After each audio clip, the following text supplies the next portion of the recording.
I've never been that way.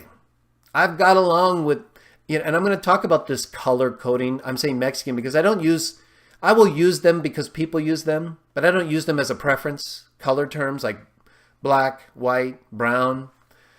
I prefer heritage or cultural descriptions because I think this color scheme is it's a scheme. It's used to divide us and keep us divided without knowing our culture. So you see, when you see black and white, that includes a lot, right? What cultures are in black? What cultures are in white, right? I mean, how would you know just because I look white? I may have Native American, I may have German, I may have Norwegian. No one asks. They never ask. They just look at me. And like that example I gave about me and Frank. Yet if they didn't use those color terms, they'd have to put me down, right? North German, Norwegian / Native American, or whatever it is that you would be able to establish as your heritage and culture. And then they have these different categories, Jewish, Hebrew, however they would do it. But then that would identify people more.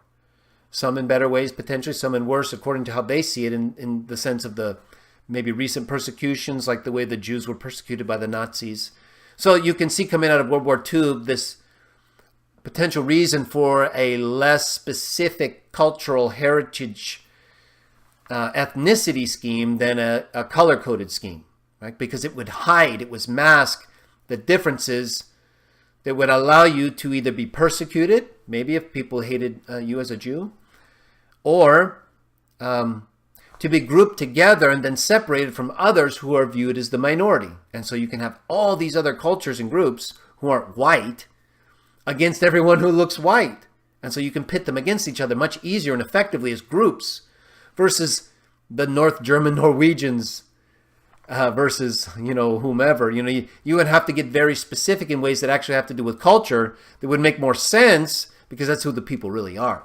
They're not a color. Color is not a race. White is not a race. Black is not a race.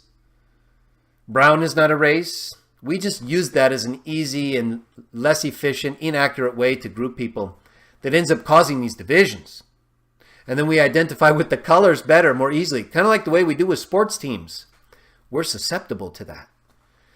It's used as a weapon against us. The colors. The visual things that we see. And that we are.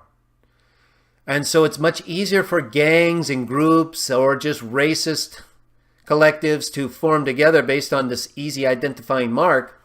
And they often don't even know what their real culture and history is. I think I even heard that Hitler might have even had some Jewish history and heritage. Either way, that kind of hatred that's based on how people look, or even more specific to their culture, has nothing to do with Jah, the God of the Bible. Every single race that exists today is because Jah either made it or allowed it. And so when you hate another race, when you dislike another race, or when you group them as a color and then dislike all those races and ethnicities according to the color, you're really hating an image of Jah.